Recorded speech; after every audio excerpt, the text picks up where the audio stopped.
you. Oh man, what a trek! What a long journey it's been through this season of Arthur. I'm out of breath because it feels like we've just been running the marathon with Arthur season 24. But Lucas, finally,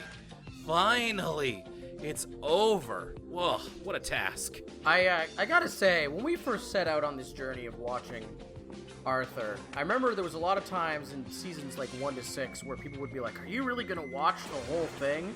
And we were like, "We don't know. We're gonna keep doing this as long as it's fun and it's got an audience." And I think we probably wouldn't have been so apprehensive had we known that the last, 5 seasons of Arthur aren't really seasons. There's sets of 2 episodes.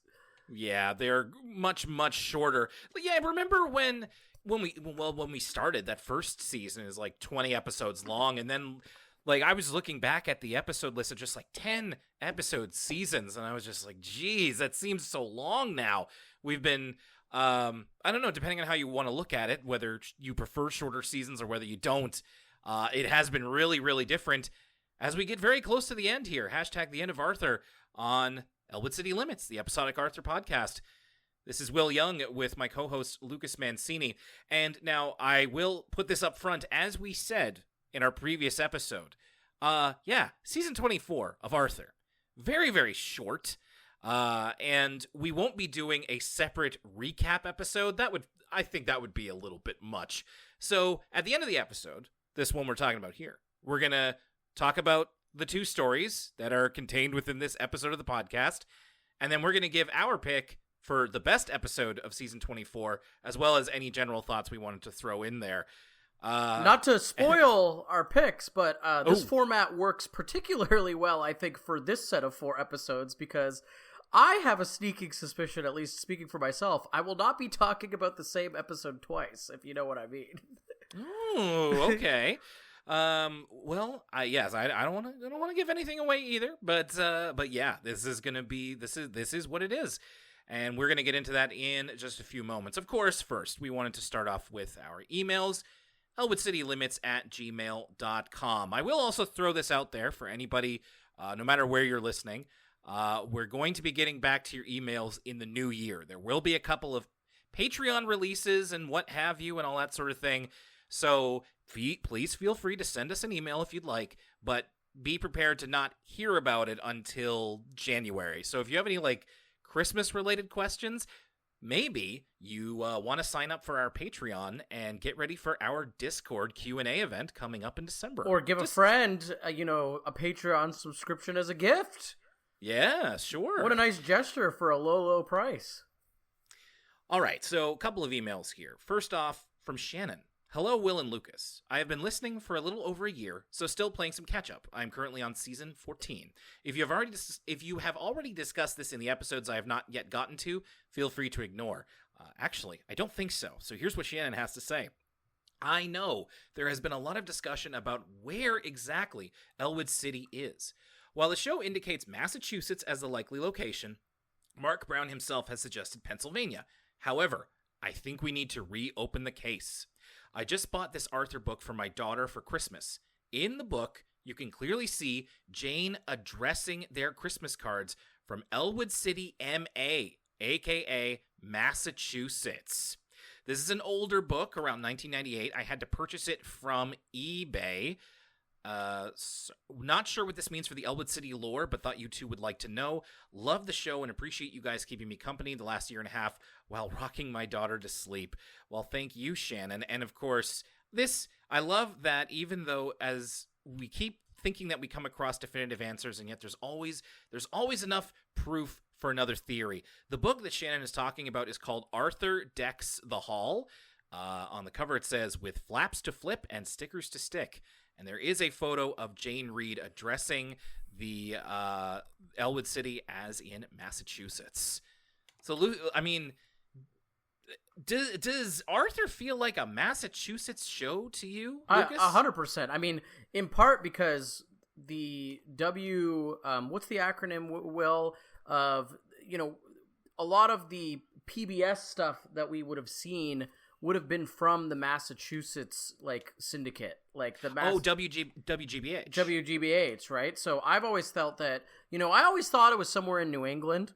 Need to be careful here because this is based off a book, and there is distinctions between the book canon and the TV show canon. For instance, in the TV show, the Tibble twins are not humans, right? So all we've confirmed here is that the Arthur book series, Elwood City, is in Massachusetts. But it always seemed like an East Coast American city, whether that was Pittsburgh, Pennsylvania, whether that was Massachusetts. It's definitely not, it's somewhere else in Massachusetts. It's not Boston, it's not a port town. But I definitely do get a Massachusetts vibe just from the way they have seasons and stuff from Elwood City. Yeah. No, yeah, you're right. And there have been a couple of, feelings of that sort of thing. Boston.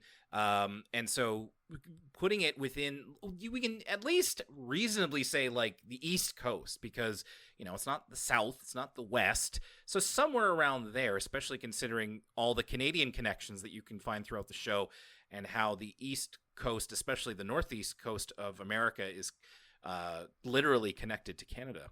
So very interesting, Shannon. Thank you for presenting that evidence.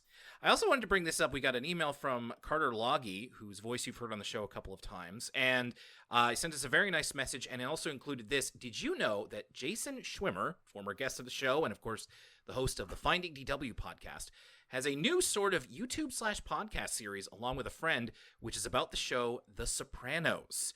I have never seen The Sopranos before, but Jason and his friends did a nice job talking about the first 2 episodes. And so I wanted to give a little bit of promotion to this one for our friend Jason Schwimmer. The YouTube channel is called Hello, Jay and Ray. That's RAE.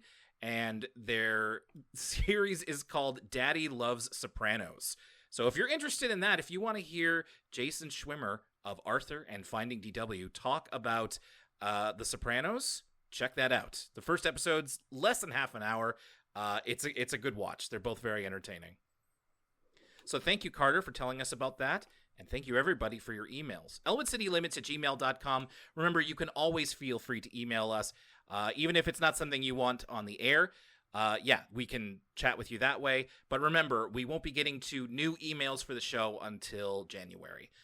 And speaking of, changes coming up, there is going to be some forthcoming announcements about how our Patreon will soon be changing. But for right now, patreon.com/ElwoodCityLimits, you can expect a couple of cool pieces of content, both right now and coming your way. Of course, don't forget, you've got our entire back catalog of our sister podcasts for the kids, where we talk about other PBS Kids shows and other kids shows outside of the PBS Kids umbrella, and ECL Origins, where we talk about some of our favorite cartoons and shows from when we were kids. Our last one that we did was all about pro wrestling, which is a topic that is very near and dear to our hearts, and we really enjoyed recording it. So check that out, patreon.com/ElwoodCityLimits. You can sign up for as little as $1 and get access to all of those archives. And I'll talk a little bit about more what you can expect at the end of the episode. Lucas, it's time. Let's talk about the season 24 finale. And we're starting with DW's new best friend.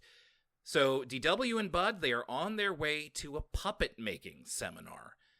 Which this made me already the mood was set and it was woeful. Because woeful. I thought we were done with LaDonna and Bud forever. Right, of course. And I forgot that they play fast and loose with the continuity. And so, much to my chagrin, we have not escaped the ramshackles of LaDonna and Bud being featured in episodes. So already, this was off to a grim start. It's funny. I didn't even think about it. And I was just kind of wasn't even holding the fact that they would have moved away in my head. So I guess maybe in the back of my head, I was like, yeah, LaDonna moved away and Bud's still here. They just left him or something. I don't know. It just completely didn't enter my mind. My parents left me at the gas station. I live with you now, under your floorboards. So they're on their way to a puppet making seminar. DW's, says that she doesn't even know how to make puppets. So they're going to learn how. And the big, I was going to say reveal, but the introduction of this episode is that we meet the instructor. whose name is Hana, specifically Hana, so like the Japanese spelling of Hana. Hana is an 8th grader, which means she's around 13 years old, and she is teaching this puppet-making seminar to DW, Bud, James, and other of DW age characters. In this introductory class, she's very upbeat, but DW and Bud don't have a good first experience, especially because DW thinks that Hana is mean and too bossy, which we're meant to contrast with the fact that DW is sometimes mean and too bossy. So Hana, Lucas, this is, if we see her again, I'll be very surprised, and we're running out of episodes to see people again, so clock's ticking. Right away, not at all designed like the typical Arthur character, this 13-year-old. Let's go down the list of all of the different elements that go into. She's got a little bit of an original character Do Not Steal vibe, if I can go back into our archives here. I would say before we start getting down to these individual elements, over-designed is perhaps the thing that comes to mind. It seems like there was a lot of cooks in the kitchen, there was a lot of ideas, and they said, let's just go with all of them. I'm really surprised that, like, in my normal YouTube scrolling, I haven't come across some right-wing YouTube commentator that has used Hana as like an anti-SJW YouTube thumbnail. Wokeism has gone amok in Arthur. Well, I know. I think that says less about... First of all, I think that's indicative of this character probably never shows up again. Yeah. And I think that says less about... what quote-unquote wokeism actually is, and it says more about how, I don't know, this might just not be a very good character design. It's not like any individual part of it, which we're about to run down, is off-putting or anything like that. It's just that there's just too much stuff. But let's get down into the stuff. What's the stuff with Hana? It's like that I think you should leave sketch. I got too much me. I don't even want to be here anymore. So I made sure to write everything down just to paint you the picture here. So she's a 13-year-old, like aardvark, I'm pretty sure. She's got a streak of pink hair right in the front there. She's got an earring, a single earring. She's wearing a jean jacket that has various patches on it that are pretty much just like logos. I think there's a skull, but there's also like a cheeseburger and a rainbow and stuff like that. She is wearing a white long sleeve. I don't want to move on from the jean jacket. So the jean jacket, it's got an alien, a cheeseburger, a pizza, cherries, a heart, a skull. It seems to be like, this is not like a battle jacket, you know, someone at a punk show who sewed on their own patches. This one that seems like the patches came on like a jacket you'd buy from like Forever 21 or Urban Outfitters. Right. That's like, are you punk? Do you want to be punk for $29.99? So underneath the jacket, she's got a white long sleeve with a pink rose on the front. She's wearing a belt. Her jorts are kind of ripped up again. That could be store-bought ripped jorts. Striped thigh-high socks, and she's wearing Chuck Taylors or whatever the Arthur equivalent is. I want to put this here because it's revealed later. In fact, in the Word From Us Kids segment, one of the kids says that Hana makes her own clothes. Like, just to put that in there, that's not word of God. That's literally word of a child. But, like, that child was probably fed that line. So maybe, I guess Hana makes her own clothes. So yeah, maybe she did sew on those patches. Maybe. I also want to note Hana is not voiced by one of the regular Arthur voice actors. She is voiced by a Canadian actor named Ilana Dunkelman, who has appeared on TV shows like Gen V, Alert Missing Persons Unit, and Fingerlings. So she is an active Canadian actor. I also want to note that one of the ways that she tries to get the kids' attention is by singing a song, or a bit of a song, called Scraps of Paper by a pop artist named Katinka Mink, which is apparently the #1 song in America, even though the kids don't recognize it. This is not calling back to her previous character. Katinka Mink is also introduced in this, and we don't get a huge sense of what she sounds like. We get a little bit from this snippet. From the look, she almost looks like that we see her on a poster later. It's like, I don't know, like a Pat Benatar or Or Pink. Modern counterpart, like maybe Oh, yeah. There you go. That's where I think they were getting at with Katinka Mink, though it's not a very good name. It's not like they're gesturing towards something specific. I assume her music sounds like the song that DW sings at the end of this episode, because it is kind of a contemporary pop song sort of vibe. But yeah, we don't actually get... Usually when the writers get to come up with a kind of fake pop culture reference... what was the fake Paris Hilton, Will? Do you remember? I was literally about to say I was confusing her with Capri Devapida. Their names are very similar. Katinka Mink and Capri Devapida. That was the Paris Hilton analog in Arthur. But they're not the same person. Anyway, yeah, DW's not really sure about Hannah this first time around, but by the second class, she begins to warm up to her when Hannah reveals that she has a knowledge of Princess Platoon. We've heard about the Princess Platoon in earlier DW episodes. It's the toy line that she's obsessed with. And eventually she becomes very close, very enamored with Hannah in that little kid way. They have this funny conversation where the way that they bond together is that Hannah shows her a scar on her head from sleeping in her tiara. It's like a old cut on her head. And then DW's like, yeah, I got this scar on my arm from falling on my glitter wand. So it's just a funny way that they managed to come together through this. Another thing that I wanted to note here, there's a couple of animation things that I wanted to point out for good and for ill. And I just noticed it in this scene where DW and Hannah are making friends. Sometimes they draw Hannah's head weirdly large. Like, sometimes her head looks like way, way too big. Well, it's because of the haircut, okay? And this haircut, I gotta say, you mentioned earlier you evoked YouTube videos talking about bad character design in video games. And I do think that this haircut is reminiscent of the type of haircut that you see in video games where the designer's like, we gotta make someone hip and young and cool. Except nobody in real life has hair quite like this. Like, you know, there's people with pixie cuts and kind of alt undercuts and stuff like that, but it never quite looks like the haircut that animators and character designers are oh so kind of infatuated with. I don't often see that in real life. And so the hair and its kind of layering, there's a pink streak in the front and kind of a mullet in the back and a big kind of poof that combs over and covers half of her face.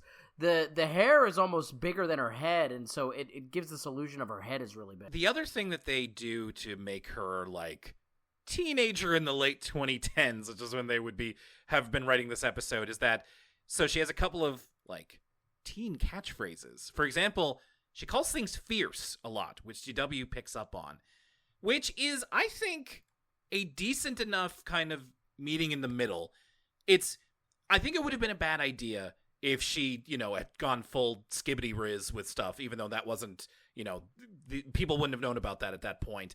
Fierce is something that's like kind of close to like, it's close to like slay. Yeah. Where even slay is like played out, but a few years ago it was more in, but they didn't want to totally attach it to the real slang term. So they went with fierce. And she does also this kind of Buffy speak thing where she adds edge to the end of things. So she's like, I'm going to get some ice creamage.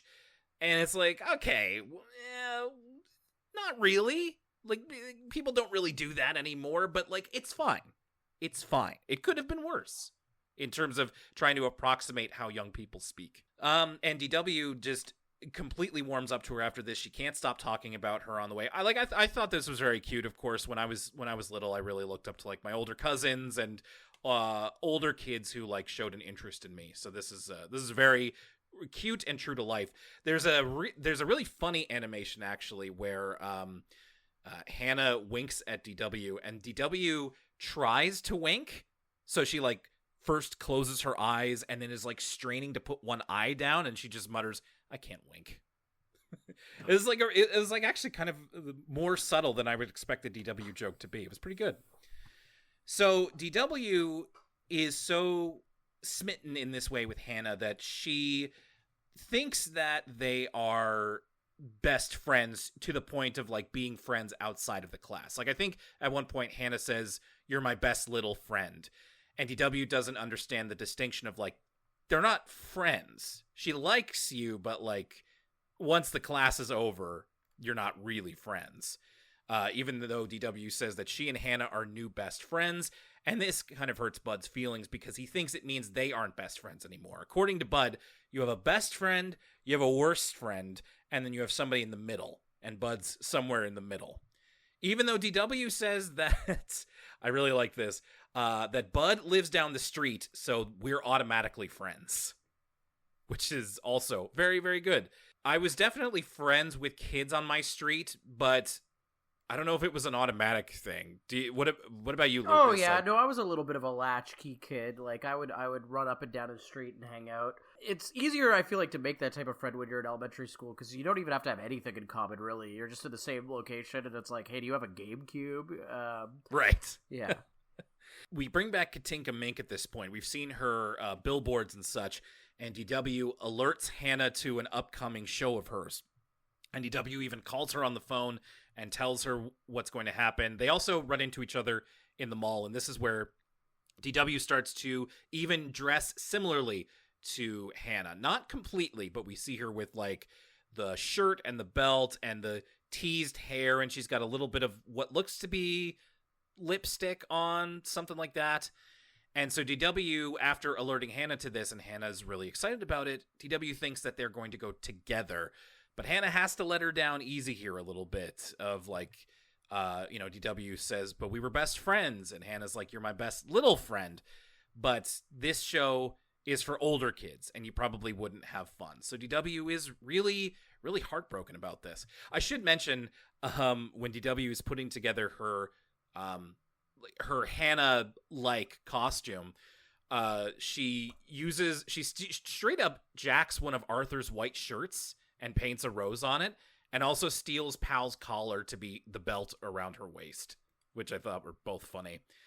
This is always a surprise because it really rarely happens in the show itself. When DW and Bud and everybody in the class finish up their puppets, they're going to present them to their parents. And this is directly after DW got her heart broken a little bit by Hannah, and she performs a whole song, an actual song in the show, and it's called You're Wrong, and I'll put a little bit of it here. You're wrong, here's what I've known all along, as clear as the ring of a bell or a song, making me feel like I don't belong. You're wrong. Well, it's like a music video. DW is pretending that she is her puppet, which is like a ladybug princess, and she expresses her sadness through it and that she is old enough to enjoy things that maybe Hannah thinks that she isn't old enough to. She's working through her feelings. I also, this song is welcome. It actually is a little bit of a banger. I don't want to get into how I was feeling about this episode right when this song kicks in. But the song brought me back a little bit because the animated sequence is very dynamic. It's a dream sequence. And the song is a lot more contemporary than what we're used to in kind of Arthur musical interludes. And so you're right. It's very, I don't know, it wakes you up a little bit. It kind of stands alone in that respect. And it's very surprising of like, we're doing a song now, which is usually every once in a while it's just like, it's a song. Okay. Especially because it comes right after, the big reveal where DW kind of confronts Hannah and says, I thought we were going to go together to this show. It was so, I was like, and I don't mean cringing, like, I'm not saying that the episode was bad, but the situation was so cringeworthy, I was like crawling in my skin. So I was like, this is like hard to watch. Where she's like, you're like my favorite little kid friend. I was like, this is crazy. And so you're kind of in an emotionally vulnerable state once the song kicks in. And so you're like, okay, vibes restored. It's just a nice little change up that usually just shakes you out of your stupor whenever you're watching it. Yeah, I liked the song's instrumentation. I will say that DW's voice actor is doing his best. Ethan Pucciotto is doing his best, and it's not the greatest singing I've ever heard, but I'm not gonna dock him too much for that. Anyway, DW performs this song at least somewhat diegetically because everybody claps at her performance and it cheers her up a little. And Hannah apologizes for hurting her feelings, and she gives DW a gift that she meant to give her earlier, which is her old princess dresses, which DW she's a little bit mopey going out of the class, and then as soon as she gets the dresses, she's immediately better. And as she drives away with Bud, DW makes up with him by offering him a raspberry, and they do a little bit of raspberry around the mouth. So there you go. Everything is fine once again. And now a word from us kids. And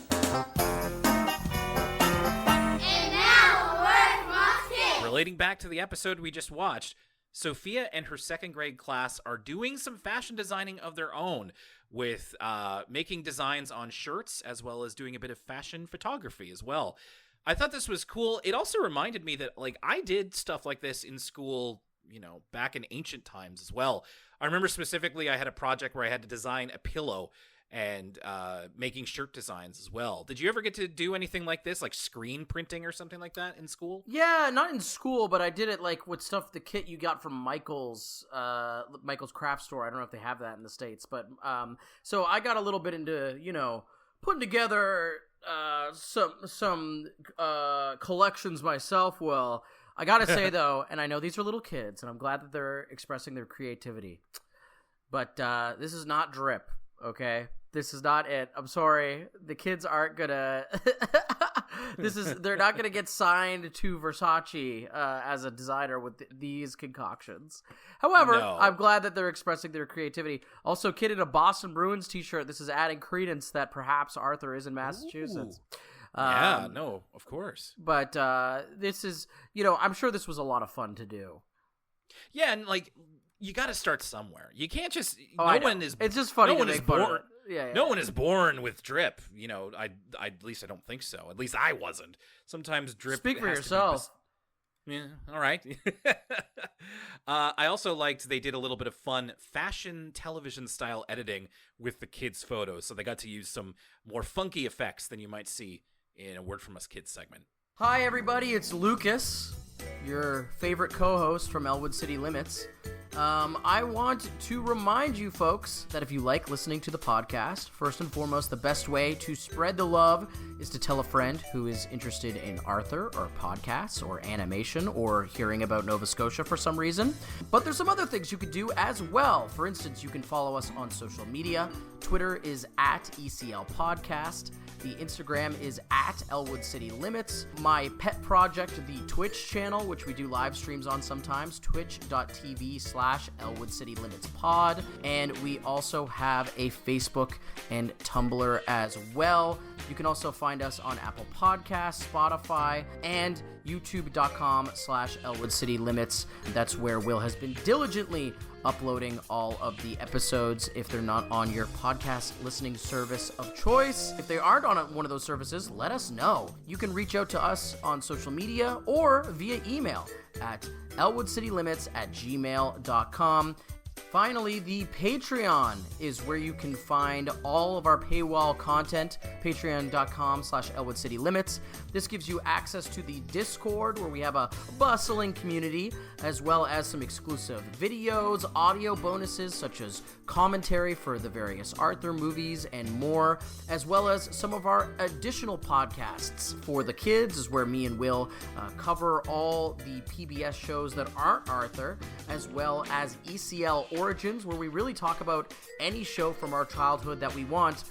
And most importantly, you get early access to every episode of ECL. You get to flex on your friends that you're getting it a week early. You can join for as little as $1 a month at patreon.com/Elwood City Limits. And now, back to the show. And now, back to Arthur. And the final story of season 24, this is Freaky Tuesday. It starts with Mr. Ratburn giving the kids a math test, and Arthur warning us that it only looks like a normal day here. Nothing weird happens in this cold open, but Mr. Ratburn says he has to duck away to the teacher's lounge, and Buster says, "Oh, the lounge? Teachers have it so easy." And that'll be the crux of this episode that we go on here, which is a full-on return to the Arthur, what was the term that we so love to use in the early seasons when it was getting a little weirder. Magical realism? Magical realism, thank you. Because this episode is, I would say, probably the weirdest of this season, for sure. And it starts with Buster, who accidentally breaks the wall pencil sharpener in the class, so he has to go into the teacher's lounge to track down Mr. Ratburn. I have to say, in my experience, and this reminded me of it from being in school, the pencil sharpener was usually a pretty easy fix. Like, the metal casing part of it would come off, not all the time, but like fairly regularly, and all you got to do is just kind of screw it back on.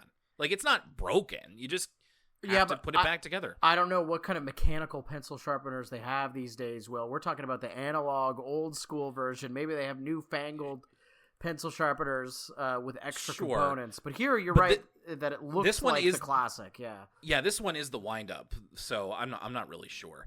While he's in the teacher's lounge, Buster does find Mr. Ratburn, and he gets to use his the pencil sharpener on the wall in the teacher's lounge, and he accidentally gets some pencil shavings on an experimental batch of spanakopita, which is being cooked with lightning, and it's courtesy of a teacher we've never met before named Mr. Rombacher.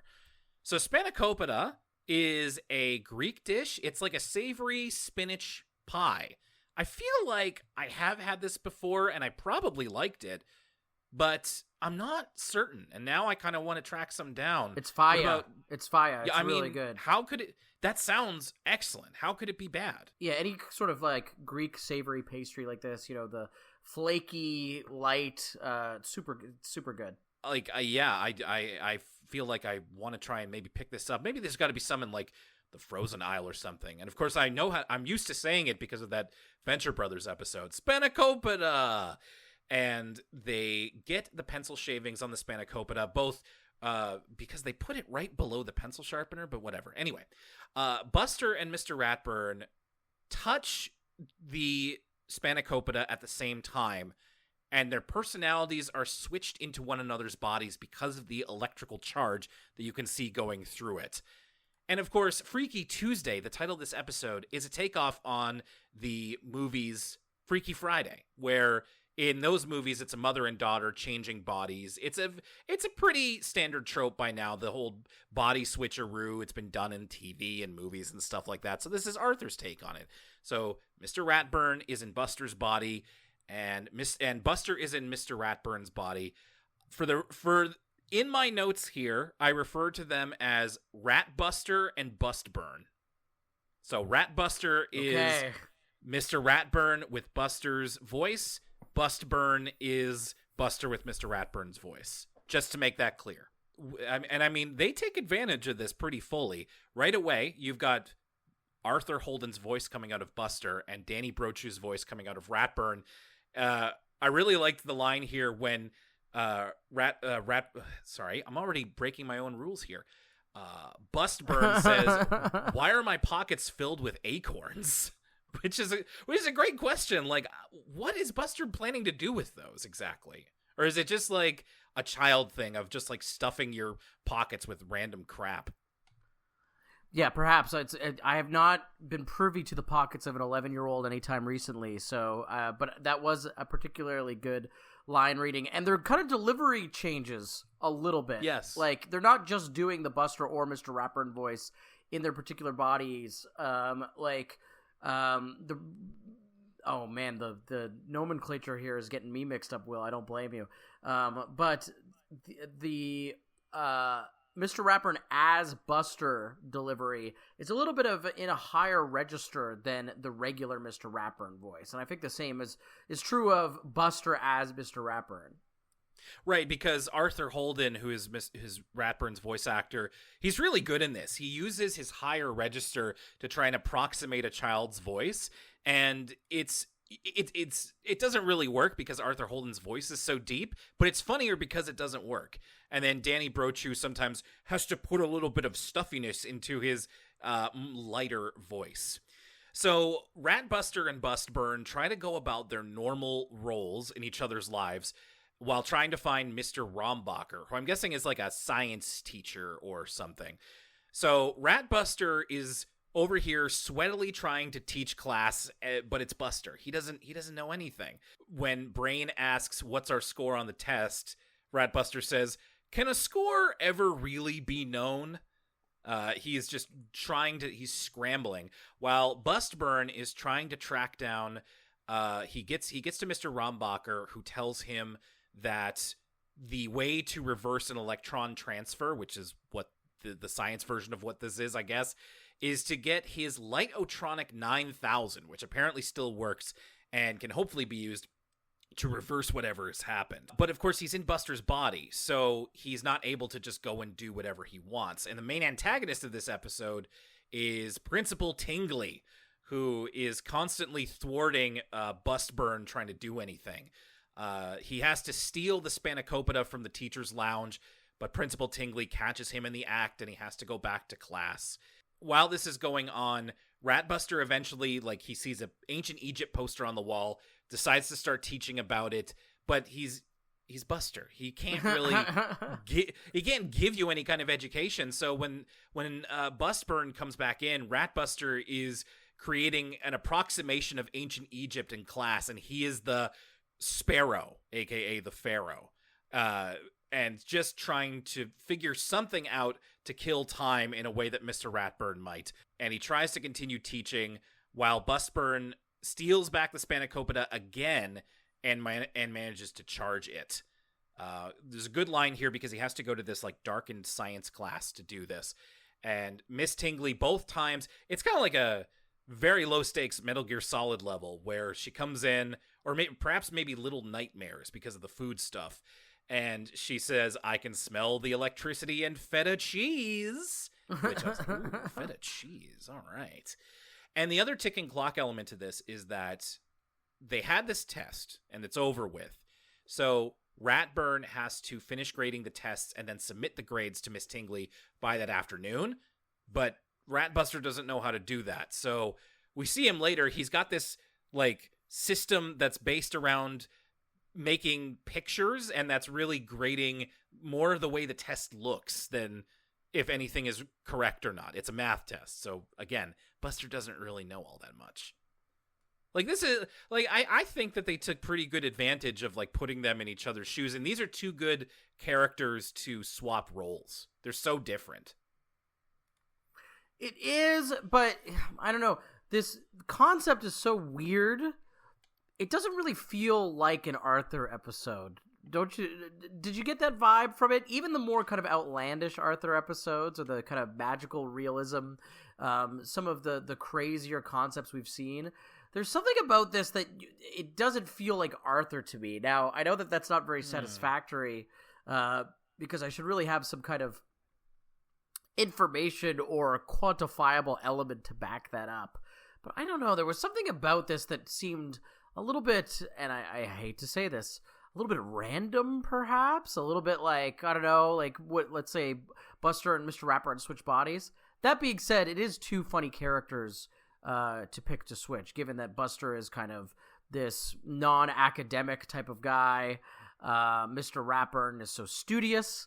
So there is comedy to be had, but there was something about the premise that just kind of rubbed me the wrong way throughout. That's interesting.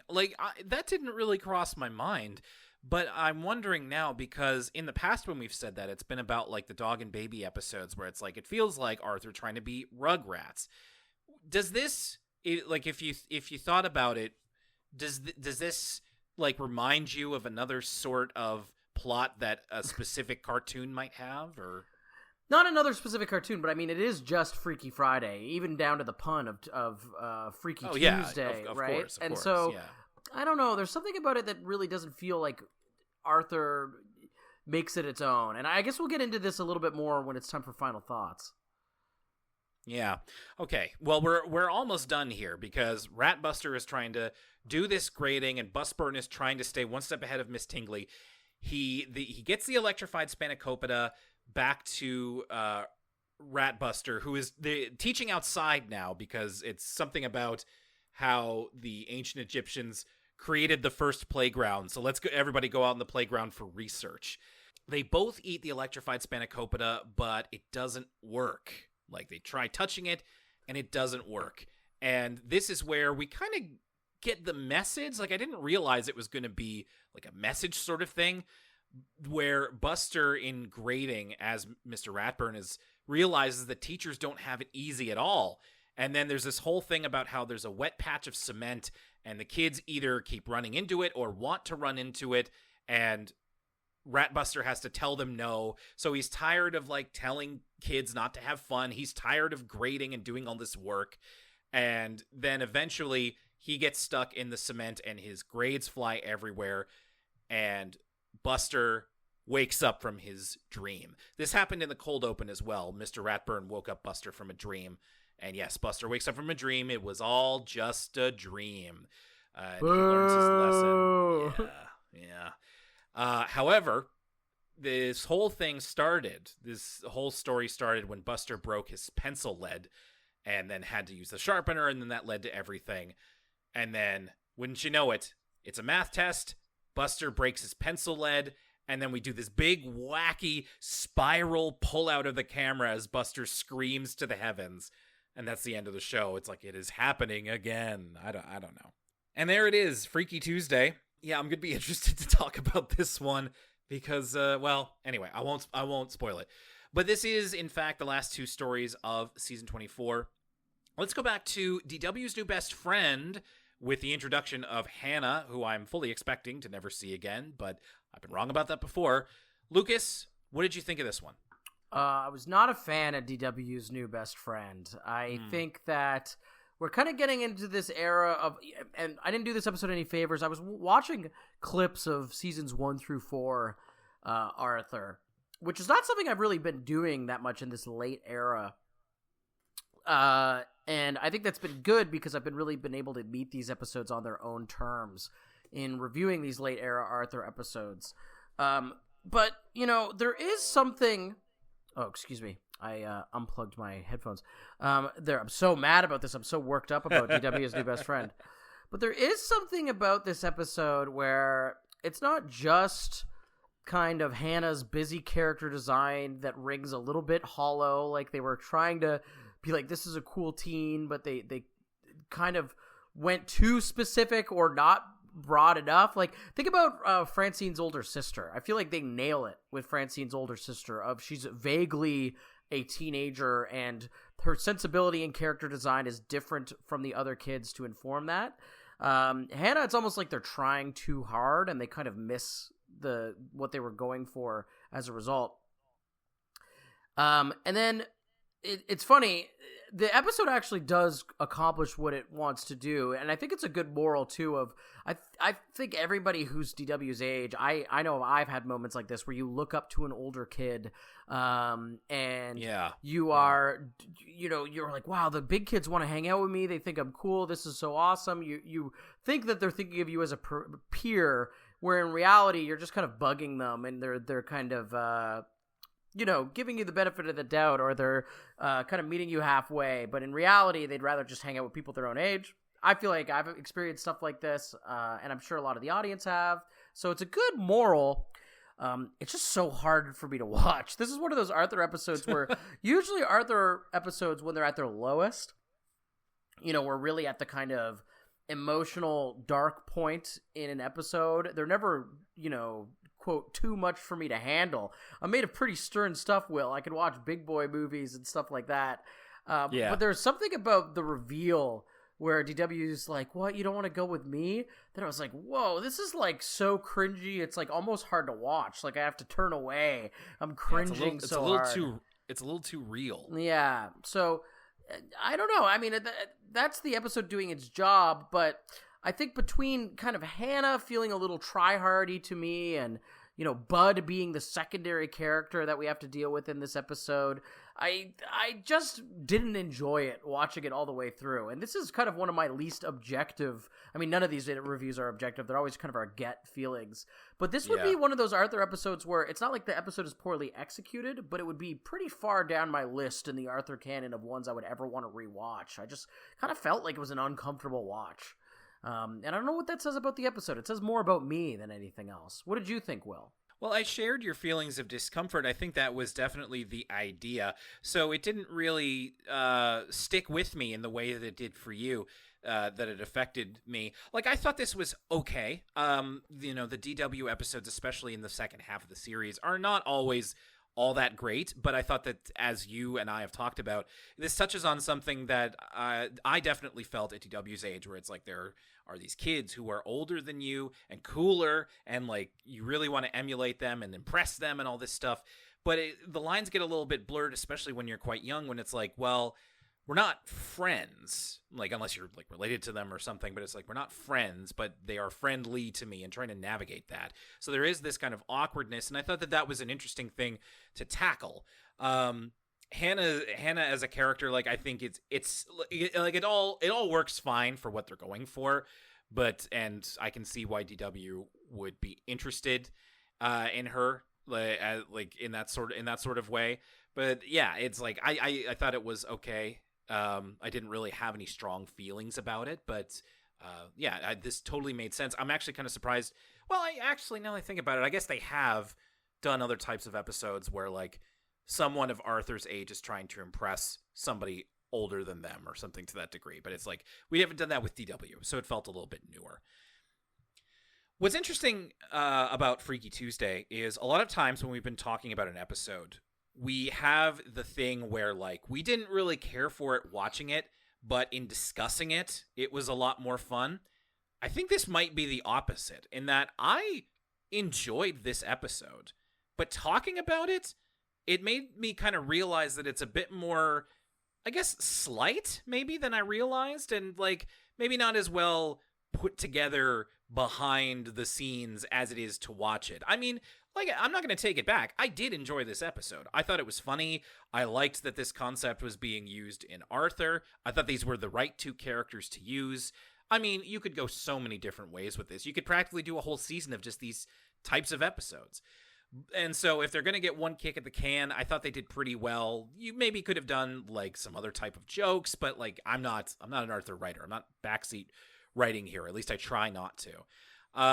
It did kind of the it was all a dream thing is what I figured, disappointing, but I couldn't see another way to get out of this without admitting that, electrified spanakopita and Freaky Friday situations are real in the Arthur world, which I guess is a step farther than they're willing to go. So I would just say that, like, yeah, I liked this. I had fun with it. I can, in talking about it, Lucas, and maybe not to guess necessarily how you're going to feel, but if you weren't as high on it as I am, I can understand why. Yeah, and I hope that, I didn't color your opinion too much with maybe some of my negativity seeping through. So. But I really didn't like Freaky Tuesday. There was something about it. I just wasn't on this episode's wavelength. From the jump, it's got a bad cold open. Usually the cold opens have some sort of setup or punchline or kind of a smaller kind of microcosm of the episode. And this cold open is really a nothing cold open. I barely remember like what happens, but they're just like, oh, he's going to the teacher's lounge. And then the concept, this high concept, and I like when Arthur goes high concept of them switching bodies under regular circumstances would feel, fun and exciting, and I'd like to see what they do with it. But I also feel like it's both such a ridiculous kind of fantastical situation that it almost feels like they're jumping the shark. And at the same time, it almost feels like they don't do enough with it, and that, what do the situations amount to? Buster is basically teaching a class a couple times, and, Mr. Ratburn kind of has to fit in with the kids. That's it, really. And I don't know. It's both a missed opportunity and also something that seems kind of wrong-headed from the get-go. And it adds to it that the guy who made the machine that makes them switch bodies is not a character that's appeared before. That makes it feel even less like Arthur. And then the kicker, the thing that really left me a bad taste in my mouth, is that it was all a dream in the end. And I thought that was just so cheap and annoying and lazy. So I really didn't enjoy this one. And I was already kind of in a bad mood from DW's new best friend. And so maybe I let that carry over and color it a little bit as well. Well, I am sorry to hear that, and it's never a good feeling when we leave an Arthur season not on a great foot, but I guess that can lead into our sort of overall discussion here. Again, we don't have to go too in depth into it because this was such a short season 24, and it's tough to kind of have any big feelings about it or to really judge it against even the seasons directly before it or after it because it is so short. I will just say that not certainly not in my top anything, especially because a whole episode is taken out of the running here because it's the Great McGrady remake. And by the way, of course, if you're wondering where our coverage is on that, go to youtube.com/Elwood City Limits. We have a video essay about it. It's 10 minutes long. We're very proud of it. If you really want us to hear us talk about it again, check it out. I'm very happy with how that came together. But then we only have 2 episodes. And those 2 episodes are at best, in my opinion, pretty good. So, yeah, this is kind of another season, almost like a speed bump as we get into the last season, which will at least have a little bit more going for it in terms of I think we'll be able to do a top 3 again for that one because we'll just have more stories. There was one highlight, though, for my season that rose above the rest, and that was Arthur's big meltdown. I think when I saw that title, my eyebrows raised, and I said, okay, let's buckle in for this. I like a good Arthur meltdown, and there was some good... we always talk about there's all these DW Savage compilations. There was some good Arthur #freakout compilations. Arthur meltdown is right in this ep, and I think that it was super entertaining, and I think it harkens back to a really palpable kind of visceral energy you see in some of those early episodes. Arthur screaming, "I told you not to touch it," and socking DW in the face. Yeah, there's a reason that moment lives in infamy, and it's because it's entertaining. There's a big energy to it, and everybody remembers it, and it's kind of fun to see a character kind of mild-mannered as Arthur kind of hit his breaking point. And so it was nice to see that energy come back in late season Arthur. Sometimes I worry as we get into these modern episodes, not to invoke the criticisms, Will, about quote-unquote wokeism or something, but one of the reasons I like Arthur is that it's prickly and the characters disagree. We've talked about this ad nauseum when talking about other PBS shows. The problem with some of the other PBS shows is that they're so focused on being without conflict and polite that it gets so boring. Everybody kind of feels like the same character, and there's absolutely no friction between them, and they're really sappy and saccharine. And one of the things I like about Arthur is that there's really prickly characters like DW, like Binky, that have flaws, but also can be pretty cruel to the other characters or annoying. And I think that makes for engaging television. And this is an example of that, of Arthur flipping his lid at everybody. I thought was a grand old time. And I thought, as we get closer to the end of Arthur, those moments are kind of fewer rather than more prevalent. And so I appreciate them when they come. And so this was definitely the episode to get its roses amongst this slate of 5 for me. Well, I guess we're really going to disagree because my favorite episode of this season is Freaky Tuesday. Wow. So, different things for different folks. There you go. Well, and I think the difference is that you really explained yours very well, and I can see why you liked it so much. With the others, compared to Freaky Tuesday, I just kind of was really on the fence about them with no strong feelings. I can at least say with Freaky Tuesday that I had a good fun time watching it. I don't really have that much more of a defense for it, but I did at least enjoy myself the most. And there's so little room to kind of move around. It's like if an episode really doesn't impress you, then you're 25% done the season. So I had to pick something, and I would go with Freaky Tuesday personally.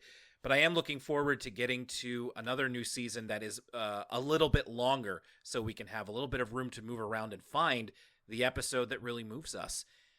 And that's what's coming next here on the docket. That's that episode. That's that season. And that means we are almost at the very end of Arthur. # the end of Arthur.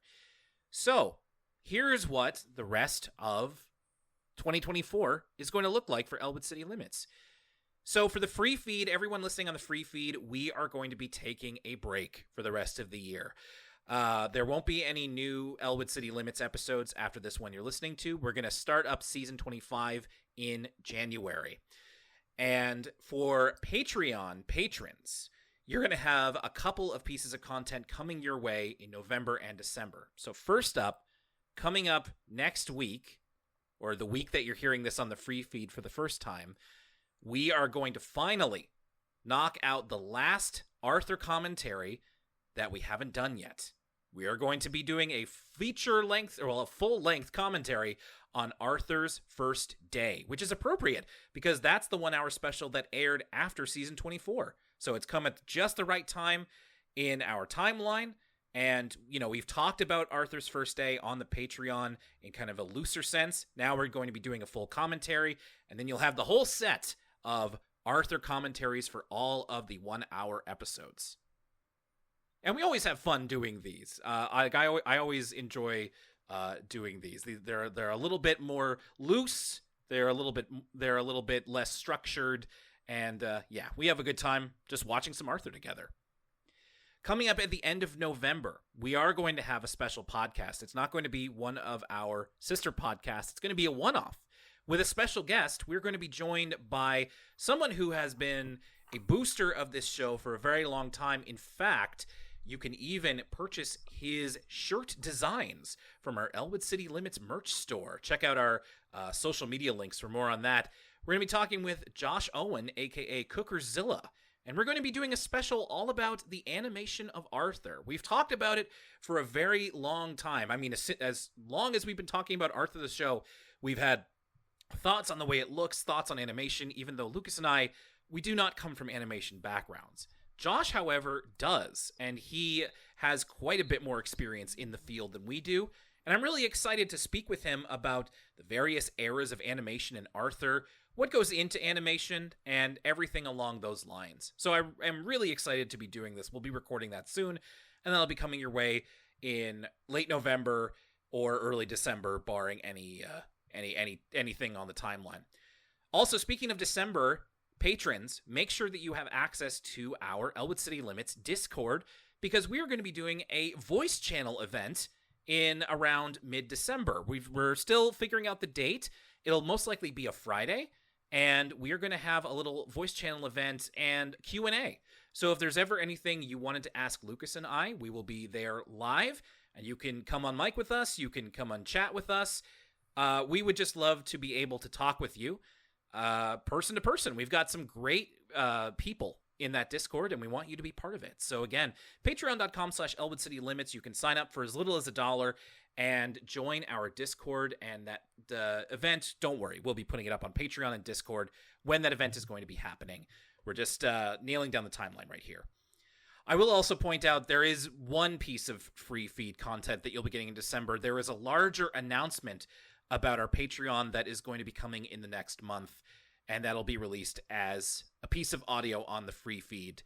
And yeah, things are going to be different as we move into January. I don't want to get ahead of ourselves too much, but things are going to be changing, and of course, we will be finishing off Arthur.